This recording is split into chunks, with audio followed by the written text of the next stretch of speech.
Morning folks, it's been a while and it's since I was last out. I'll explain what's been going on later. For various reasons I've sort of come back out, introduced myself slowly to the local scene. I'm doing a local walk. I've set off from our house, I've walked through, walked through Ogden or the Python Valley, which the path has then popped me out near the Ram's Head on Ripponham Road, and now I'm walking up Reddick-and-Dean, which you can see just over my shoulder there, Reddick-and-Dean Res. I'm camping not too far away from here. It's not a big walk, but I'll speak to you again in a little while. I've just stopped a moment here to show you this little bowl in the hills. This is known locally as the boxing hole. Now it gets its name because in days of old, in the early 19th century, this spot was used for illegal prize fighting. The local Saddleworth author, Ammon Wrigley, wrote about it in one of his early books, I think published in 1912. And even then he wrote that even in recent times, so recent to 1912, illegal cockfighting used to take place here as well. And imagine if you went over it with a metal detector, you could find some, I don't know, some silver cock spurs or nice buttons or something from the tunics of the out prize fighters. Now just down here I want to share with you the tale of an old local moorman called Joseph Radcliffe, and he was known as Joe of the Ragstones, and he lived, there was a farm down here called Ragstones, so Joe at Ragstones, and he was an old well-known Saddleworth character who died in 1888. So I'm going to tell you a bit about how Joe on this walk, because a very interesting man. I said that Joe lived at a farm just down there. There's nought there now. There's very little trace of any dwelling, but I'll show you a little bit of an old map that shows Ragstones on it.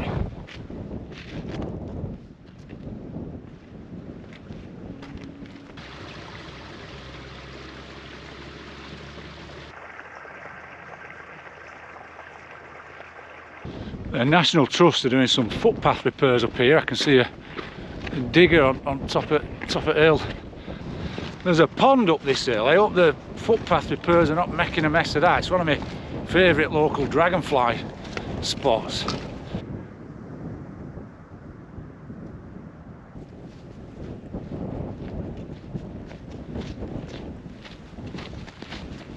It's quite a good view from up here. You can see West Nab above my finger there, Black Hill above my finger there, and just a bit to this side I think you can just see Kinder Scout.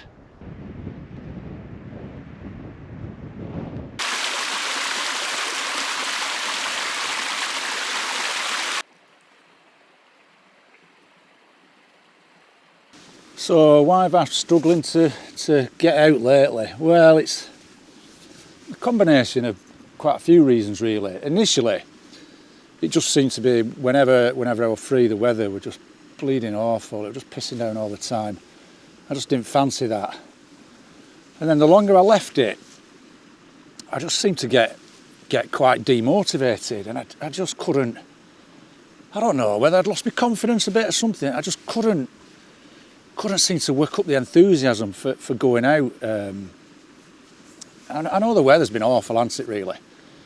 And it's a bad time of the year this. I would say October and November, my least two favourite months of the year. I'm always at maybe a bit of a low ebb around this time of the year. I always pick up about Christmas. I like Christmas. But with that low ebb, and then the longer I left it, it just seemed to get harder and harder, and I just couldn't get motivated. I've been lazy really.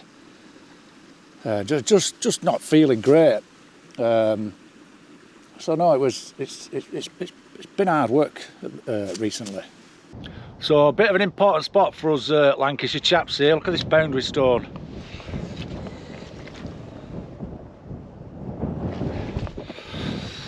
Good that, innit? So I've just left Marsden Moor, so I've just left Yorkshire, and I've just crossed into Lancashire, Milner, my own village. So it's good to be back.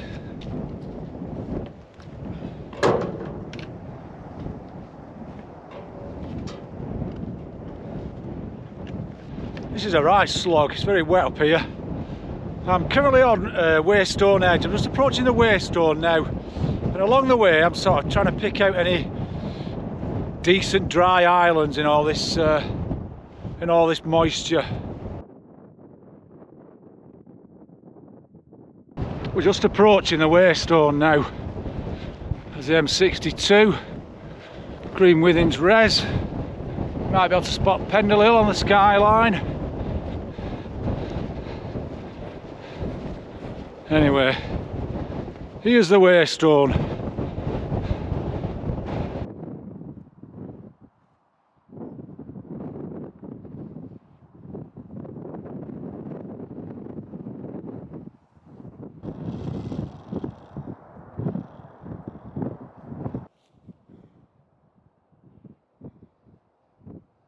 Right, I've just had a little break and a mess about with the Waystone. I've spotted a pretty decent spot back across the moor. I don't know, maybe 3/4 of a mile back, and it's kind of quite hidden, a nice hidden spot really. It's quite dry as well, so I think I'm going to pitch there tonight. Nice, quiet, peaceful spot.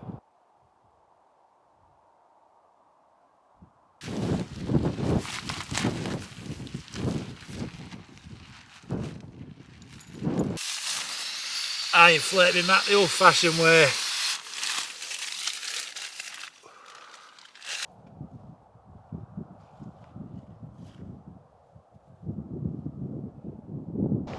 Right, well, let's have a look at this evening's setup. There's all my food and things in the porch. As you can see, I'm in my full winter sleeping bag, the mountain equipment Helium 800. I only have one mat for the year, but it's only got an R value, this one, of I think 3.8. So what I do for the winter, I just put a thin closed self-foam mat underneath, and then just the mess over there, which I'll sort out in a minute.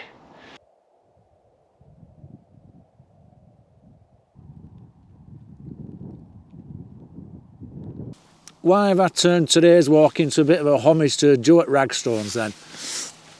Well, I don't know if I mentioned earlier, I'm a big fan of local author Ammon Wrigley, and when would it be? Early 1990s, I bought this book with Ammon Wrigley and Saddleworth, and it was written by Ammon Wrigley's son-in-law. Bit of a life story sort of thing about him, some photographs and stuff. And in here, the author writes about Joe the Ragstones, because Ammon Wrigley wrote about Joe the Ragstones. And when I read about him, it just sounded proper good, right good bloke he did, a proper moorman he did. He wandered about these moors with his dogs. He sounded a right character, and I got quite fascinated with him. And there was one little bit that stuck with me in here, and it said something like, the author, Sam Seville, said, if I ever knew where Joe's grave was, I'd go and visit it. So I thought, well, if he don't know where it is, it's going to be hard to find, but I really wanted to find it. So the obvious two places to look for Joe's grave, I thought, although, like I said, if Sam Seville hadn't found him, then I was going to struggle, would be the churchyard at Denshaw, the All Saints, which is the nearest place to Ragstones, or potentially the church at Thaights above Delph. So at the time, like I said, in early 1990s, I had a wander around all them churchyards, found a few Radcliffe graves, but I didn't find Joe's, so I thought, well, I've no chance, have I?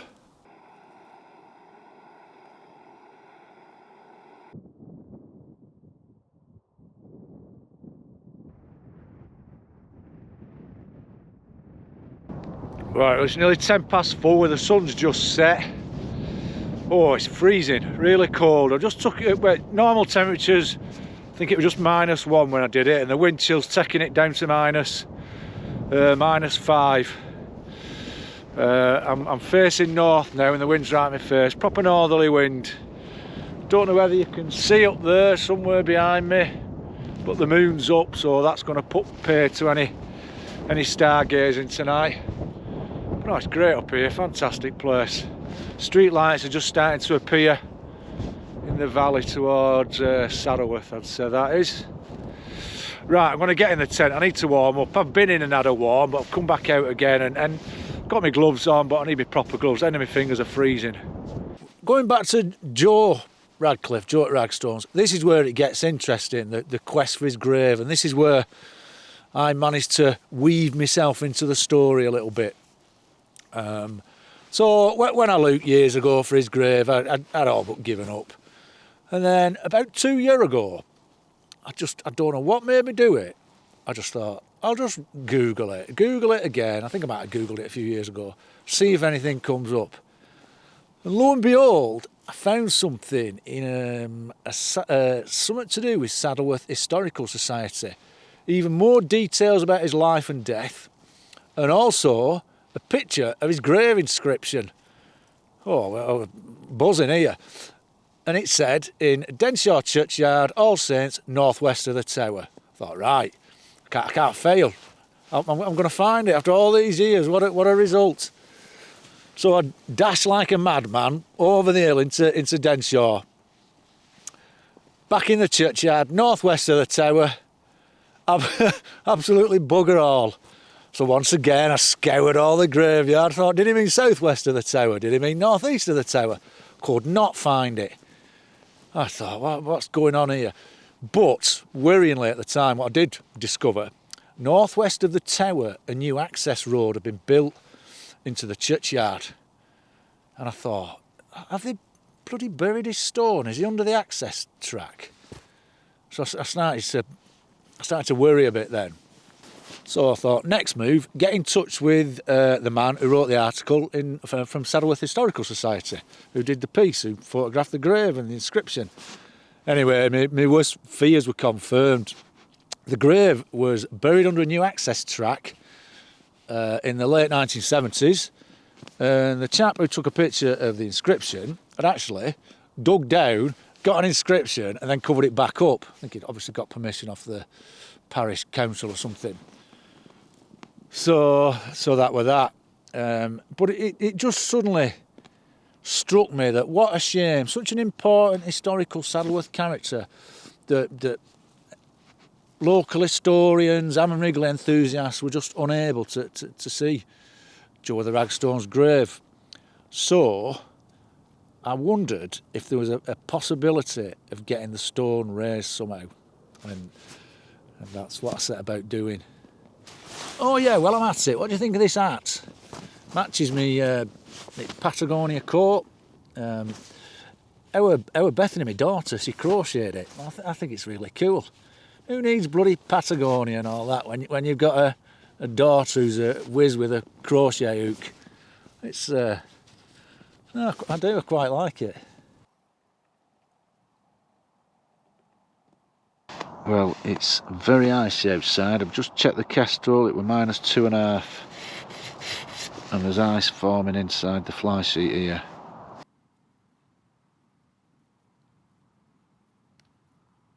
Right, what can I say about today? I've enjoyed myself, which is always a plus, isn't it? And I'm glad I've come out. I woke up this morning, the sun was shining, cold, fresh, clear day were forecast on the moors. I suppose I could have gone a bit further afield, but like I said, I just feel like I'm easing myself back into it again at the moment. So I didn't have to rush or get up mega early this morning to go anywhere far, long drive or anything. And it was just so handy that I could just go from house and be up on the watershed on the Pennines Way in, I don't know, an hour and a half or so's walking, less than that. No, they're very, very handy, these moors, in an hour of need. And they came into the road, especially during COVID when you couldn't drive anywhere. And I had access to this nice countryside. So no, they're doing the job. I was saying earlier how October and November are my worst months at year, really. As most, wildlife and nature is a big part of my wild camp and walks, and these 2 months on the moors are they can be pretty dreary. Mind you, winter's dreary on the moors when it comes to wildlife, unless you're exceptionally lucky and you stumble across a short-eared owl or an hen harrier or something. But one thing today, I've seen 1 or 2 decent wintry birds on the moors. There's a few red grouse up here, There was a stone chat early on, quite high up on the moors, perched on top of a clump of heather. And then when I got to the Waystone, there was a party, excuse me, of around 20 golden plover still on the moor. I flushed them, they flew up then and started circling about before heading west. I find it strange to see golden plover on moors in winter. You do see them a few times, seen them up Blackstone Edge and stuff and on Sadworth Moor, but most of our wading birds gut at coast in winter. I know a lot of golden plover will gut at coast. I can't think what they eat up here. The perennial cold nose issues kicking in big time, so I've got my neckerchief around my nose to try and keep it warm. It's turned 11 o'clock and I'm going to turn in for tonight. It's I've just checked the weather, well, the temperature on the Kestrel, and it was -3.9, so a very cold night. First proper frost of the autumn tonight, I'd say. What have I been doing? Listening to radio, and I've spent probably the last hour listening to podcasts on my phone, but that's about it really. So yeah, I'm going to try and get some kip, and I shall speak to you in the morning. Good night. Morning folks, it's overslept a bit, it's nearly 20 to 8. I slept really well last night, although this sleeping mat, I don't know if you remember, it deflated on my last trip, and I found a couple of little pinprick holes in it which I fixed, but again in the middle of the night there was hardly any air in it. I weren't cold, I'm just uncomfortable because I've got the mat underneath, the foam mat, but I had to get up and re-inflate that just for a bit of comfort. But then I got back off to sleep. I slept really well last night, one of my best nights. It's really, really cold. I haven't stuck my head outside, but I'm going to have a look in a minute.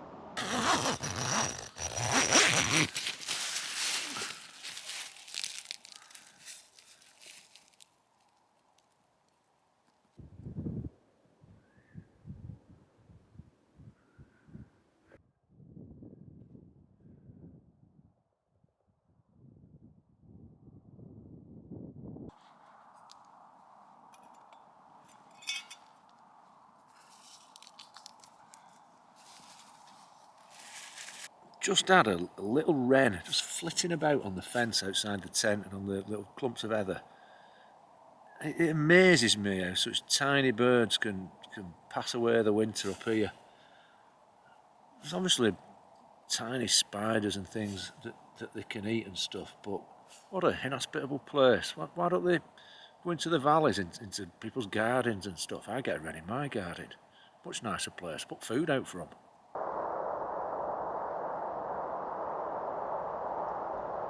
Right, it's 18 minutes past 9 and we're just setting off. Late one for me this.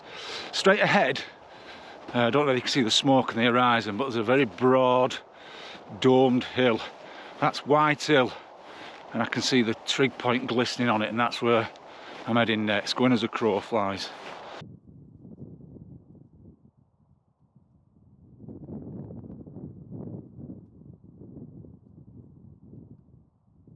I'm not sure you're going to be able to see this on this Sony camera, but just above my finger there is Ingleborough. Right, I'm on the top of White Hill now, and I'm on the Pennine Way. White Hill is a significant hill for me because it's the highest point in the parish of Milner where I come from, so I've always had a real soft spot for White Hill, and I will camp up here sometime. I keep meaning to do it. Very close to Pennine Way. I'd have to probably pick me night when I think it's going to be quiet. But I will camp up here. It'd be lovely in spring. Lots of skylarks up here. Really nice place.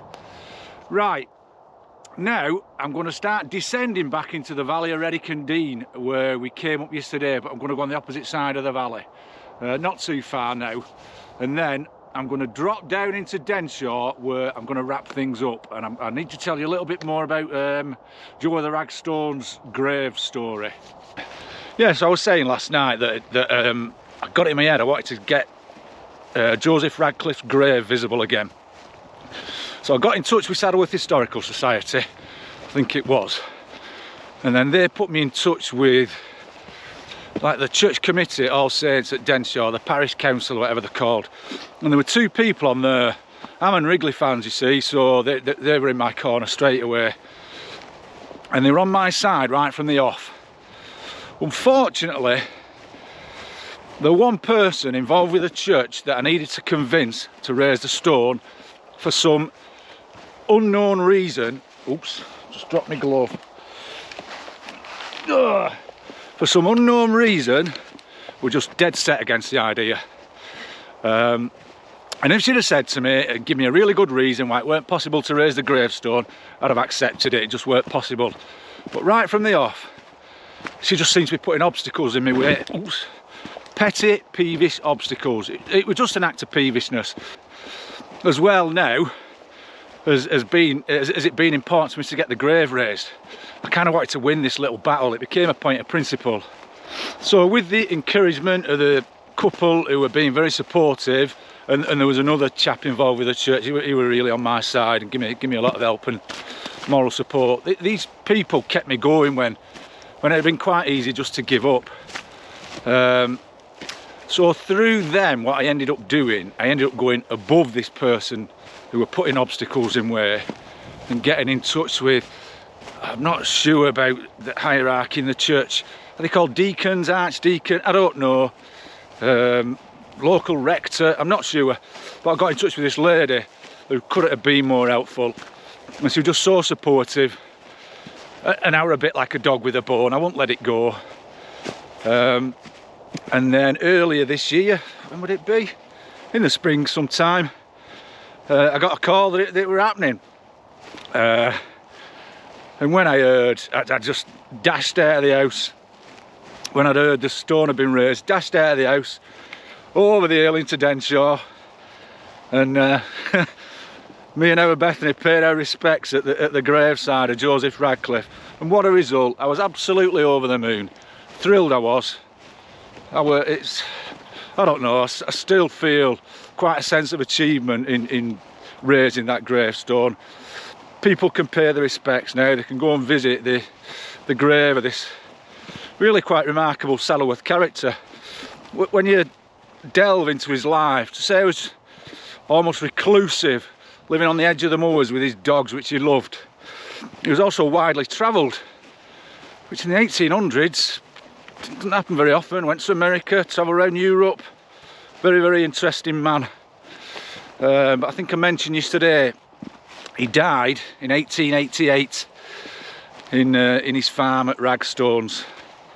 He was found by another local character from Denshaw, another interesting man called Morgan Briley.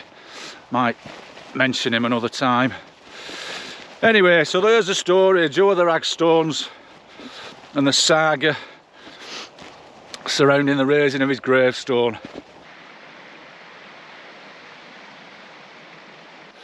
Now, just over my shoulder here, you can see that the water level's very low in the res. Strange considering all the rain we've had. But this valley of Reddick-and-Dean, the south-facing slopes, have been a place where thousands of flints have been picked up over the years. Unfortunately, all the erosion patches we used to find them are all grassed over now. You won't find any on the hillsides. But when the water level's low, it's worth having a look. See if any have washed down somehow in the water courses. Me and our Isaac picked up a nice flint core here about 5 years ago when the water level were low. So I'm just going to have a little nosy around here.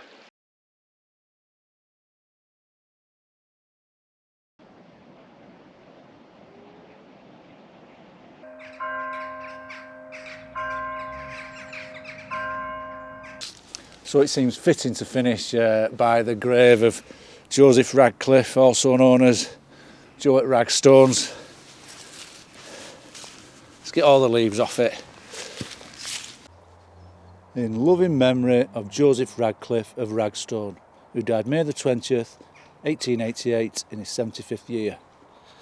Right, well it seems a good idea to finish the game. Just sat on a nice little tree stump in churchyard at Denshaw. I've got a shortish walk back over hill into Neway and back home. It was a good trip this, really nice, frosty conditions, and all it's taken one trip to get back in the groove. I'm sort of eager to go on another one now, which is good. So thank you for watching. Look after yourselves, and I'll see you next time. And hopefully it won't be very long before the next one. Oh yeah, one other thing. Potentially when I put this out, I hope to do another camp soon, but that video might not appear until after Christmas. So I'm going to take this opportunity now to wish you a happy Christmas, have a wonderful new year, and thank you for continuing to stick with the channel, even though I've been a bit rubbish lately. And thanks to subscribers, old and new. Okay, see you later.